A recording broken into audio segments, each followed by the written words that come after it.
Ada 4 macam ghoror yang sifatnya diperbolehkan. Ya. Secara syariat dimaafkan karena memang susah untuk dihindarkan. Baik.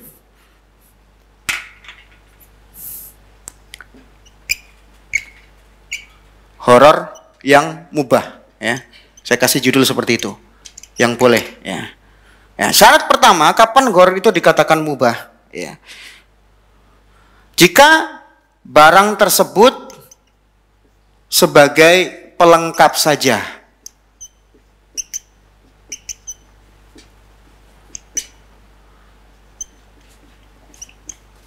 Sebagai pelengkap.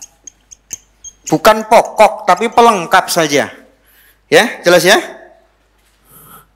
Apa itu pelengkap? Ya, bukan inti, tapi hanya pelengkap saja, ya.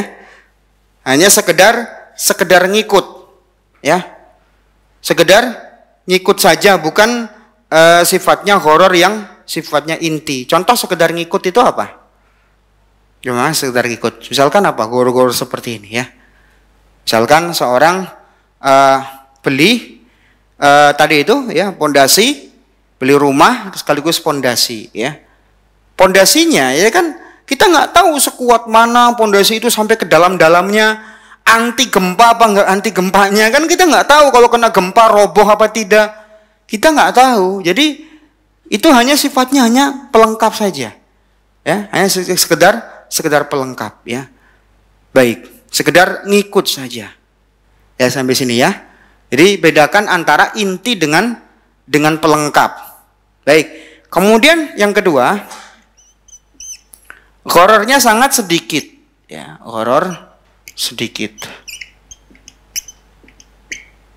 Baik. Contoh horor yang sedikit, ya. Seorang beli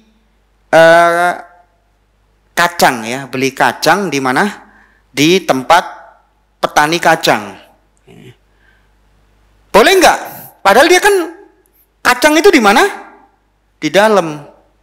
Terus beli kelapa, orang borong kelapa. Apakah semua kelapa-kelapa itu bagus? Hah? Ada nggak yang kelapanya nggak bagus? Pasti ada. Nggak mungkin kelapa itu kita belah dulu. Kalau dibelah dulu sudah nggak bisa dijual, kan gitu. Nah, jadi ada tetap unsur gorornya di situ. Tapi karena gorornya sedikit dari segi apa? Dari segi orang yang beli. Orang yang biasa borong kacang, mungkin dia sekedar lihat apa?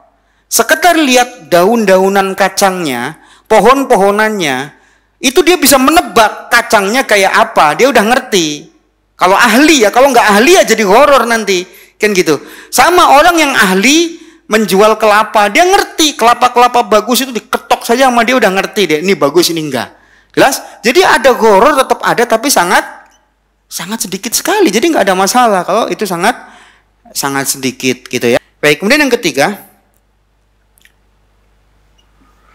telah dimaklumi oleh masyarakat, gitu. Masyarakat. Ya, ini syarat yang ketiga. Telah dimaklumi oleh masyarakat. Jadi masyarakat sudah memaklumi, ya. Sudah dianggap bahwa horor yang seperti ini sifatnya apa? Sifatnya remeh, ya. Seperti air susu dalam kambing, ya. Orang beli kambing kan karena dilihat susunya itu banyak, ya. Tapi kan nggak tahu itu berapa liter susu yang ada di kambing tadi, kan nggak tahu, ya. Ya, artinya ini sudah dimaklumi oleh masyarakat, ya. Baik, kemudian yang keberapa? Yang keempat, ya, transaksinya sangat dibutuhkan, sangat dibutuhkan. Jadi memang nggak bisa dihindarkan. Ini kebutuhan yang sifatnya sudah sangat dibutuhkan sekali, nggak bisa dihindarkan, ya. Nah, ini masuk ke dalam kategori apa? Ghoror yang termaafkan. Baik. Bantu yuk operasional rumah dakwah Al-Hujah dan terselenggaranya kajian serta dakwah Al-Hujah dengan menjadi donatur tetap setiap bulan berinfak Rp30.000.